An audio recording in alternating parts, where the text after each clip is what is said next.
Eritwendere kwemenya mange ase obotuko bwa bono bosio bwo bachori obarene bwo mwaka ugocha murai w'ikiama kya DCP Rigathi Gachagua nigaruro kubore gochia saba menyi borogongo rwa Mount Kenya gotumeka omubaro oria babwato monene wabachikura erio guchikoreta mu nchirilio na gotoriense ya Kenya ase nkwane yaye nigo aerere buna onye keguchia kobetereri barabwo bunigesa kugosira umuntu mungawe isiko yegesa kukyo mwikoyo erio kumurusia abisi omurayi orabisi boniga William Samuel Ruto nigo baguchakurwa ogosira kwabo guchiase oyo. William Ruto alisema siku moja, and I want to paraphrase what he said. Akasema nyinyi shida na Wakikuyu kama sisi wa Kalenjin. Inafika pahali unatofautisha maneno. Unatafuta serikali kwanza ndio ikusaidie mbele. Na ndio ilifanyika, alitafuta serikali ndio waangaishe watu ya Mlima Kenya. Si anawaangaisha?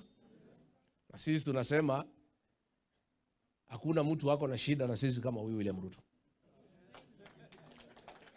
Kwa sababu anatuhangaisha. So inafika pahali tutafautisha maneno. Kama itabidi tuondokee mwingine ndio aende nyumbani, tutaondokea. Alafu tutapangana mbele. Tumekubaliana watu wetu. That is what we'll be doing here for the next 42 days. And at the end of the 42 days, we'll have an agreement of the way forward. And then we shall reach out to the rest of the country. Na sisi sio wa kabila. Huyu William Ruto tukimchagua alikuwa anaitwa Kamau. Alikuwa anaitwa Karanja. Alikuwa anaitwa Mutuma. Alikuwa anaitwa Njeru. Si alikuwa ni Kipchirchir. Mbona anasema sisi ni wa kabila? And the same way tuliunga mkono. Tunaweza unga Wafula. Si ndio?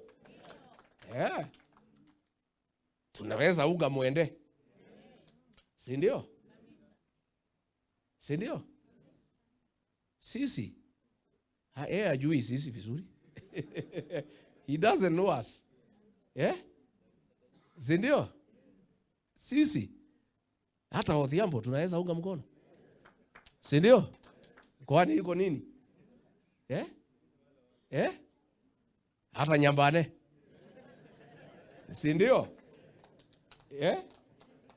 Si ndio? Hata Oleseki.